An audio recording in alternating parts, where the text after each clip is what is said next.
Oke, halo, selamat pagi, siang, sore, dan malam. Nah, untuk tema hari ini adalah memilih partner atau rekan bisnis, atau bisa juga tim dalam berbisnis ikan hias ya.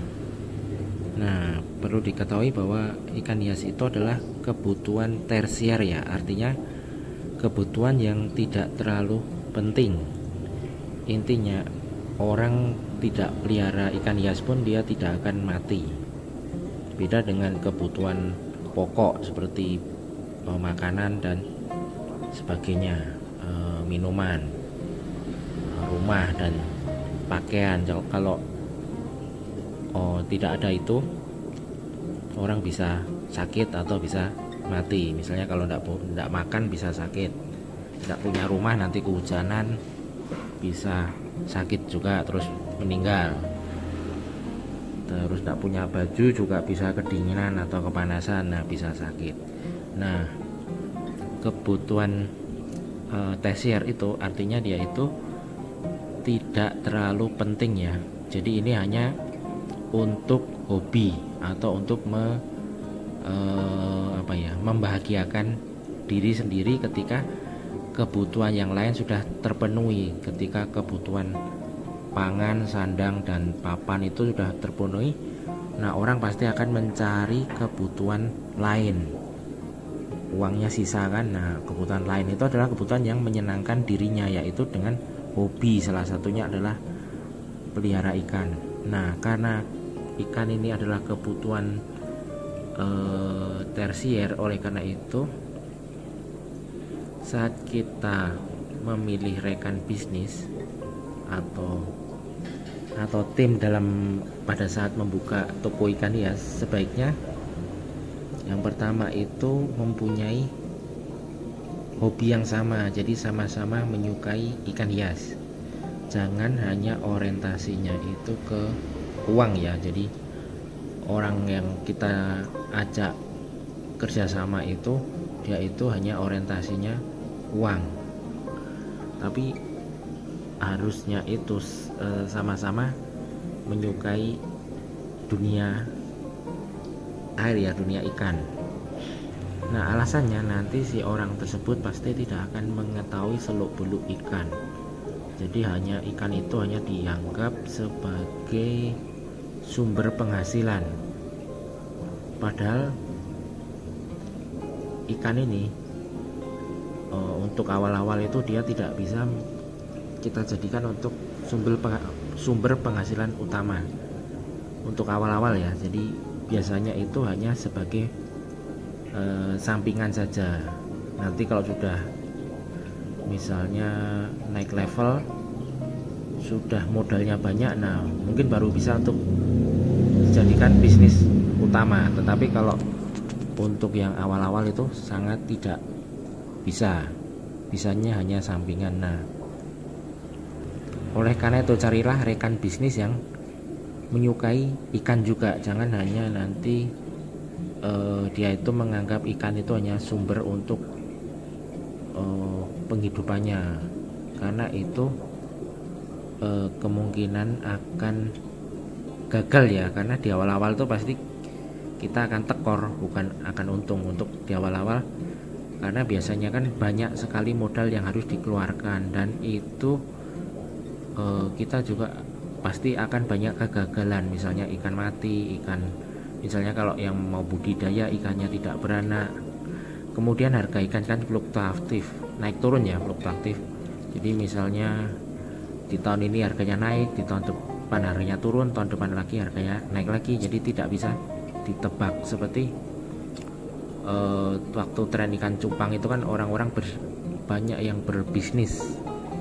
Jadi orang yang punya modal, dia itu memodalin orang yang jago berternak cupang misalnya. Nah, saat cupangnya sudah banyak, jadi ceritanya si pemodal itu memberi modal kepada si peternak yang jago memelihara cupang itu untuk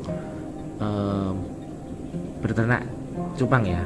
Nah, berternak cupang, kemudian si peternak cupang itu membeli cupang-cupang yang mahal yang berkualitas itu kemudian diternak. Nah 3 bulan kemudian ketika cupang-cupangnya itu sudah besar, anakannya itu taunya harganya turun. Nah pasti akan terjadi konflik ya, karena tidak sesuai. Si investor itu pasti akan protes, lu kok hasil untungnya kok cuma sedikit atau malah tidak beruntung. Nah yang peternak itu juga kelabakan juga, waduh gimana nih aku harus menelan banyak kerugian, misalnya harus pakan pakai Artemia, harus ini itu yang mengeluarkan banyak biaya, sementara untungnya tidak ada. Jadi pasti akan timbul konflik karena itu tadi tidak tidak paham tentang dunia ikan. Satu orang itu, si investor itu, dia tidak paham dengan dunia ikan. Dia taunya itu harga ikan ya segitu, mau pasti mahal, padahal tidak juga. Harga ikan kan fluktuatif, kadang naik kadang turun, kadang naik kadang turun. Jadi ini kan barang hobi, jadi kalau misalnya permintaan banyak ya naik, kalau permintaan turun ya pasti turun juga harganya. Kemudian ada titik jenuh juga, tidak selamanya ngetren, nanti akan turun, nanti akan naik. Jadi biasanya itu nanti terjadi itu tadi konflik. Misalnya nanti harus yang peternak si cupang tadi harus membayar ganti rugi misalnya, nah bukan untung malah buntung kan, dan sebagainya. Itu sering terjadi, dan itu juga pernah saya alami ketika awal-awal mencoba usaha ikan hias itu. Nah itu sama teman saya yang kebetulan dia belum paham tentang ikan, jadi dia itu pemain binatang yang lain ya, binatang yang lain. Dikiranya itu karakter ikan itu sama dengan binatang yang dia pahami itu. Nah akhirnya dia kan sudah kayak percaya diri itu, kemudian membeli ikan yang memang harganya mahal, membeli banyak sekali. Padahal sudah saya ingatkan itu sebaiknya jangan dulu, kita coba-coba dulu, beli 1 atau 2 dulu, kita coba cara peliharanya seperti apa. Nah tetapi orang tersebut malah membanding-bandingkan ikan itu dengan binatang yang dia kuasai. Nah akhirnya gagal, kemudian nanti pasti akan melampiaskan kemarahan ke kitanya. Jadi seperti itu ya, padahal sudah kita peringatkan ini ikannya susah perawatannya, kemudian kita kasih tahu ini tidak perlu pakai obat yang terlalu mahal-mahal, tapi dia ngotot harus pakai obat ini. Padahal itu sama aja, obat impor itu kan ya cuma beda beda negara aja, tetapi sama aja. Nyatanya juga mereka daun ketapang aja yang di Eropa sana kan, daun ketapang kan mereka impor dari negara tropis juga.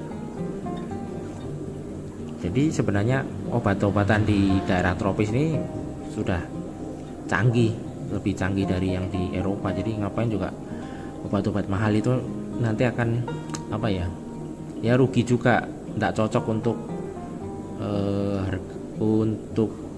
penjualan, pasti nanti tekor atau tombok atau rugi. Jadi masih tetap ngotot. Kemudian saya ada koneksi yang pemain ikan hias lama itu, sudah saya kasih tahu lewat messenger itu, ini ada orang yang sudah pengalaman, ayo kita ke sana. Nah orangnya ngotot, tidak mau, malas ngapain juga ini bla bla bla, banyaklah alasan. Padahal kita tuh harus berguru juga atau bertanya juga pada orang-orang yang sudah pengalaman itu, yang mau membagi ilmunya. Jadi ibaratnya kita amati, tiru, dan modifikasi. Itu ibaratnya kalau tekniknya seperti itu. Nah intinya memang untuk mencari partner dalam berbisnis ikan hias itu memang susah ya. Misalnya kayak bagi hasilnya gitu kan, kalau untung bagi hasilnya gimana. Nah biasanya kalau untung enggak apa-apa, kalau rugi itu yang kebanyakan nanti hanya yang muncul itu hanya konflik. Itu juga saya alami juga. Jadi ikannya itu yang sama teman saya tuh, jadi ikannya tuh banyak yang mati karena kan tidak ada pengalaman. Jadi kemudian marah-marah, ini gimana ini. Dan yang kedua itu terlalu terlalu bos, terlalu menganggap dirinya bos. Jadi kita ini bukan dianggap sesama rekannya, tapi mungkin dianggap kayak pesuruhnya. Jadi disuruh inilah, disuruh bikin artikel lah, suruh admin inilah, admin itu. Akhirnya kita malah tidak fokus untuk mengurus ikan yang harusnya kita kuasai, jadi malah kacau balau. Jadi sebaiknya kalau usaha ikan hias itu, kalau modalnya masih kecil itu ya atau masih belum menghasilkan untung yang banyak itu ya sendiri dulu saja. Kemudian modalnya dari mana? Sebenarnya tidak perlu tidak perlu memakai modal besar dulu. Jadi pertama-tama jadikan usaha ikan hias ini sebagai usaha sampingan dulu aja. Misalnya uang yang dari kita bekerja itu, nah kita sisihkan misalnya untuk membeli ikan receh, misalnya beli gupi cendolan atau beli apa saja yang bisa diternak, misalnya ikan kayak blue polar itu kan gampang diternak. Kemudian kita belajar ternaknya, kemudian habis itu kita belajar untuk menjualnya. Nah awal-awal dulu saya menjualnya lewat Facebook, jadi dilelang gitu kan, di iklan-iklan tidak laku, kemudian dilelang, nah baru lakunya aja cuma bisa untuk menutupi biaya pakan saja sama listrik, ya lumayan aja karena memang waktu itu masih uji coba. Kemudian Facebook kan makin ketat, jadi kayak banyak grup-grup binatang itu yang kena kena blokir atau di ban sama Facebook. Kemudian pindah lagi ke misalnya seperti Toko Bagus dulu itu, kalau sekarang itu OLX ya. Jadi nanti kita iklan di situ, nanti ketemu orang. Nah kemudian lewat Instagram, namun Instagram itu kalau menurut saya kurang efektif karena followernya dikit. Kalau followernya banyak mungkin laku ya. Nah kemudian pakai marketplace. Sama marketplace itu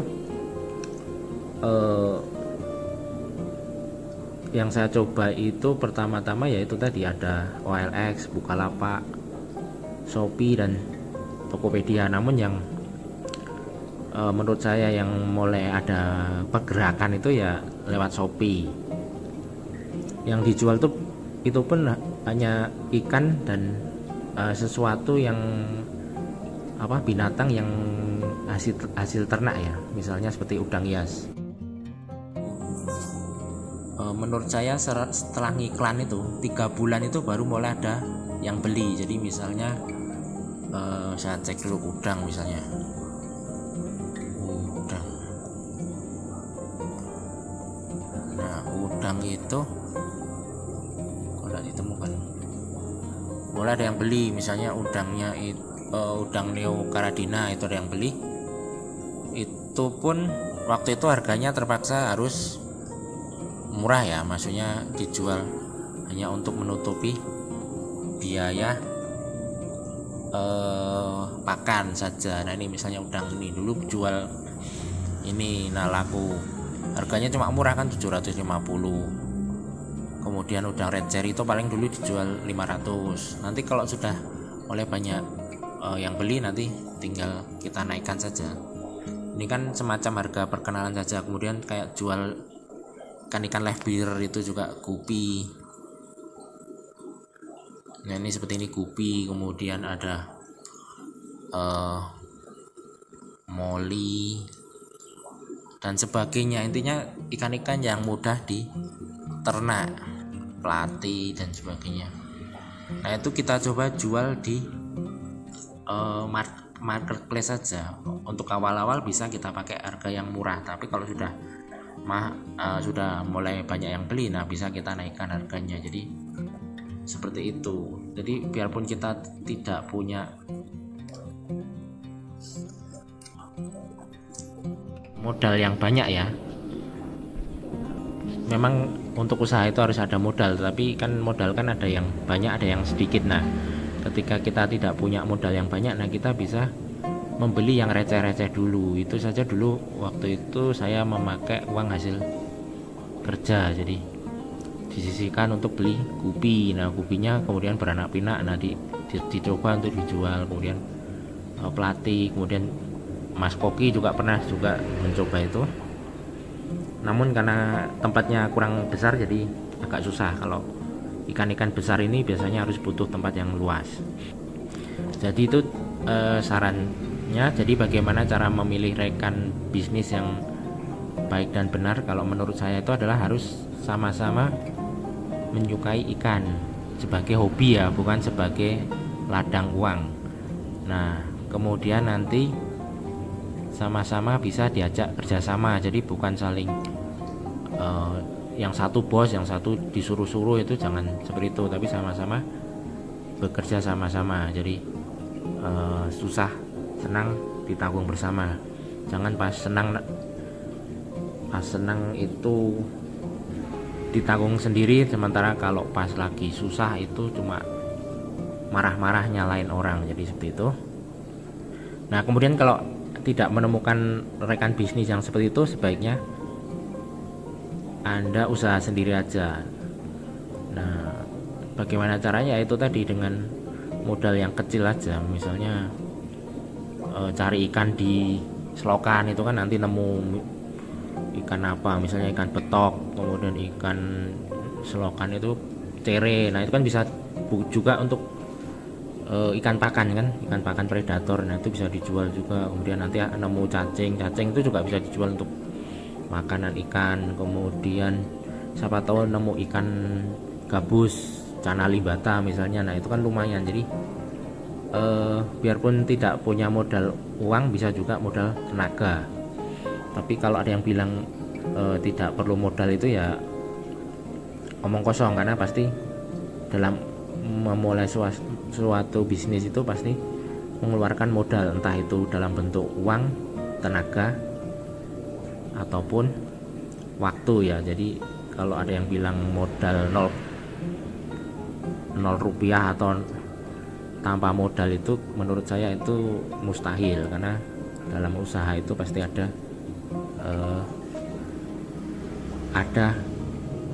pengorbanan yang harus kita korbankan, yaitu bisa dalam bentuk uang, waktu, tenaga, dan sebagainya. Nah itu pengalaman saya waktu awal-awal memulai bisnis itu. Jadi sebaiknya usahanya itu dilakukan sendiri saja kalau Anda tidak menemukan rekan bisnis yang tepat, karena nanti akan menjadi masalah. Oke, sampai di sini saja. Selamat pagi, siang, sore, dan malam.